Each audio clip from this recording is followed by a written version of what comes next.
સુરતમાં અચાનક વરસેલા વરસાદને લઈ વરાછા વિસ્તારમાં આવેલ વર્ષા સોસાયટી વિભાગ 1 માં મોટી દુર્ઘટના બની હતી, જેમાં એક જૂનો જર્જરિત મકાન ધરાશાયી થઈ ગયો હતો। જો કે સદનસીબે આ મકાન ધરાશાયી થયો તેમાં કોઈ જાનહાનિ થઈ ન હતી।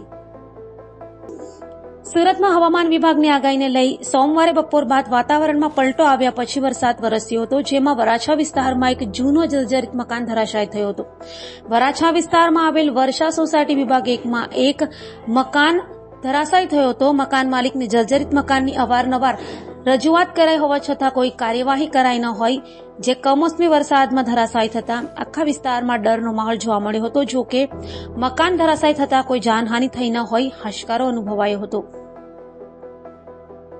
હું આ વિસ્તારનો પૂર્વ કોર્પોરેટર છું અને આ સોસાયટીનો પણ પ્રમુખ છું। મારું નામ છે ભરતભાઈ મોનાભાઈ વગાસિયા। ભરતભાઈ, મકાન પડ્યું છે, અવારનવાર રજૂઆત કરી છતાં પણ કોઈ કાર્યવાહી નથી। ના, એ લોકો રિપેરિંગ કાંઈ કરવાના હતા, કાંઈ ખાલી કરવાનું એમ કહેતા હતા, પણ હવે અવારનવાર રજૂઆત કરતા પણ સંજોગના હિસાબે મકાન માલિક પાસે ટાઈમ ન હોવાથી આ વસ્તુ રહી ગયેલી છે અને આ બનાવ બન્યો છે। આ રીતની ઘટના કેટલી ગંભીર કહેવાય છે?